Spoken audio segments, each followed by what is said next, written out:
Welcome to Beyond Your Radio's You Should Listen to.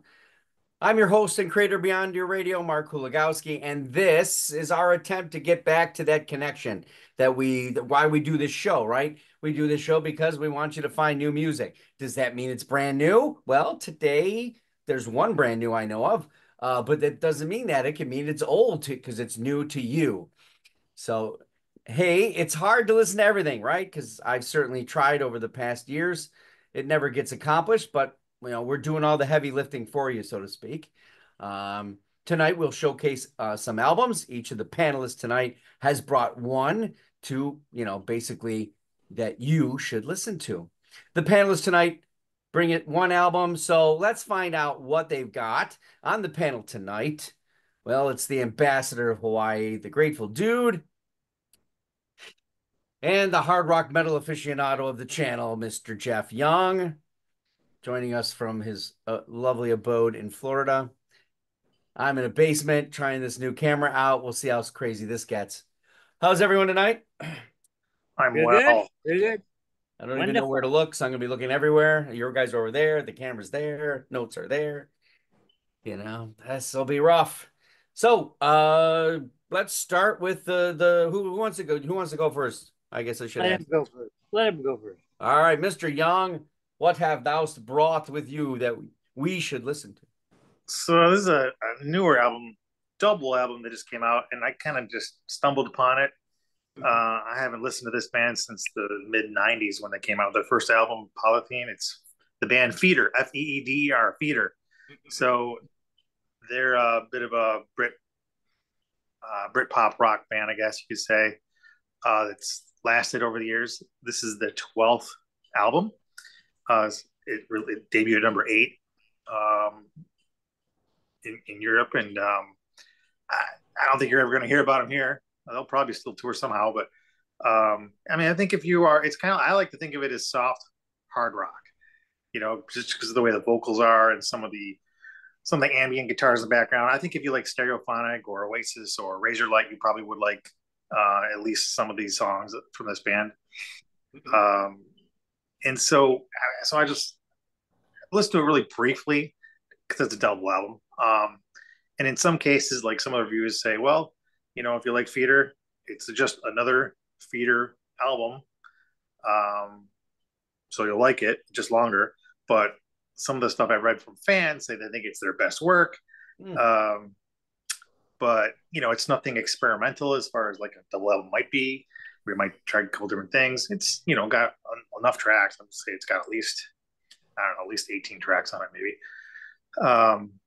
But it's good.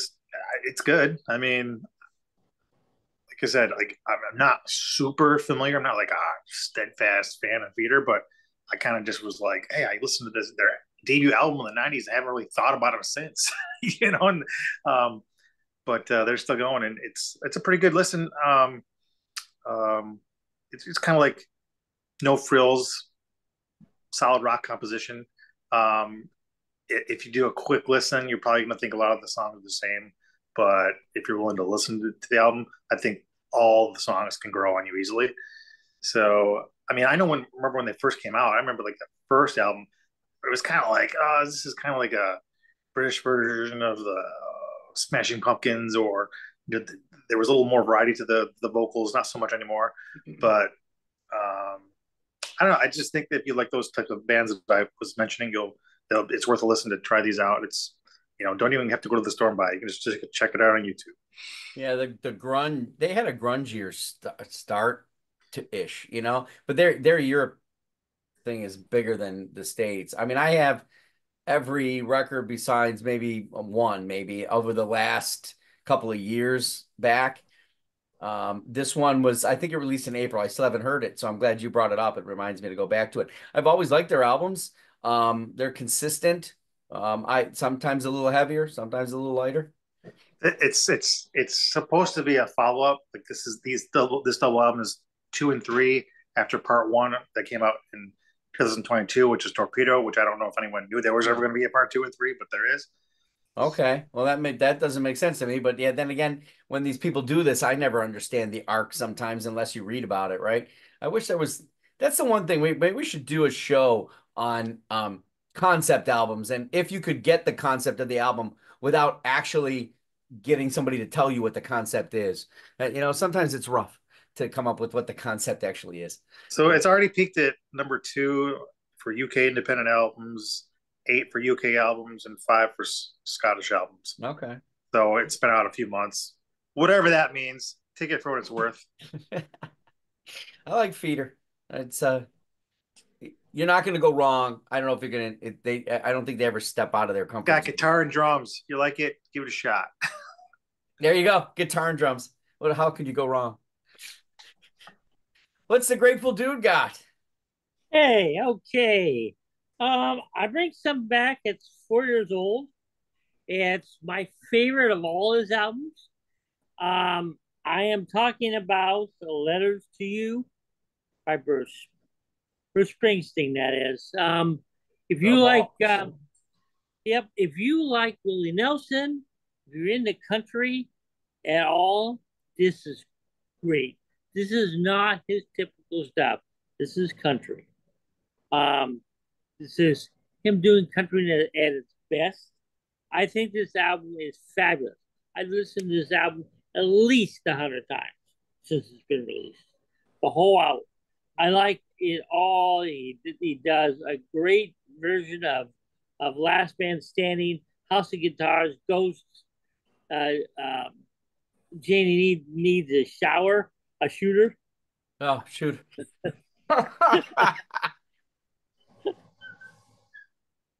Yeah. You were gonna cut that. I guess somebody needs a shower, but I don't know. That's yeah. Sorry, they won't let me take one. So yeah.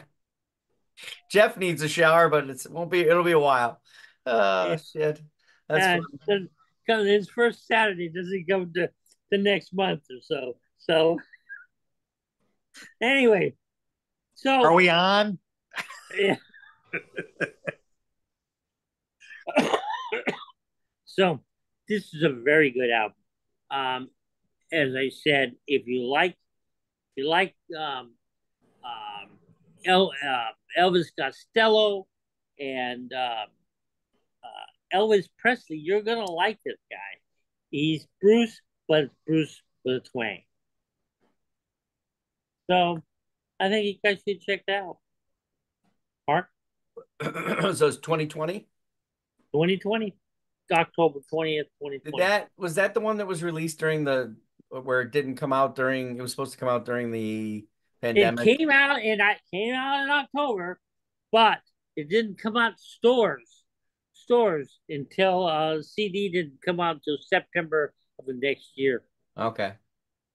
All right. So I've got kind of something similar in the folk realm. So mine today is Beulah.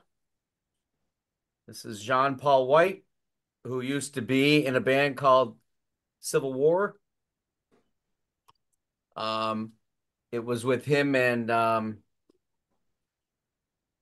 think of her name now. I think it was Jen something, but it'll come to me eventually.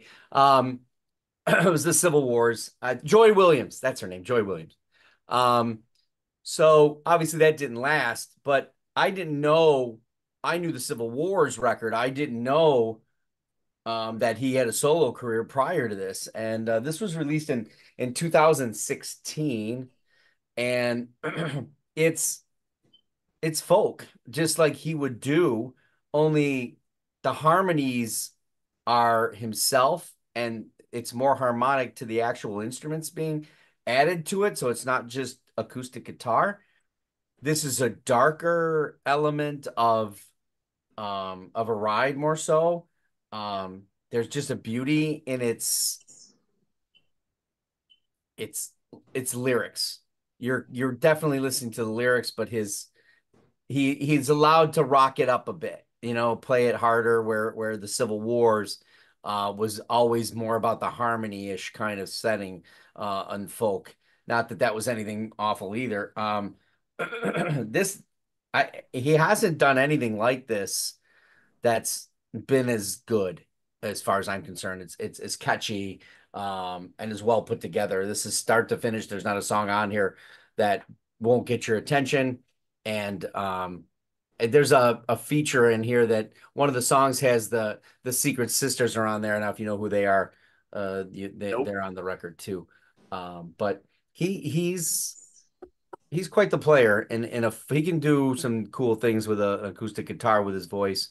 And I think in the music world, that's we all want more, and sometimes less is better. And we that let's just say this: more gets publicized versus less. It seems like, well, the more production they got, all the better it is. The Beyoncés of the world and the Taylor Swifts and all this programming and stuff. There's no programming going on in any of this. This is just pure out recording, which is always a nice feature in a record. So I'll thank our panelists for doing this tonight. It's a quick show. Um, that's it's good for everybody. Gets us in and out.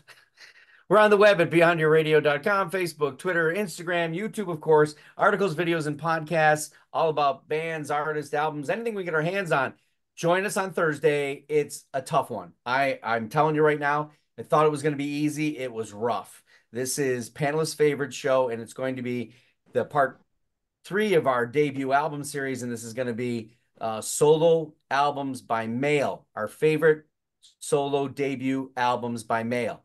The key is the debut album, because I'm telling you right now, you're going, oh, it's going to be this artist, and it's not their debut. The debut is either or it sucked, or it was never even thought of. It's a tough one.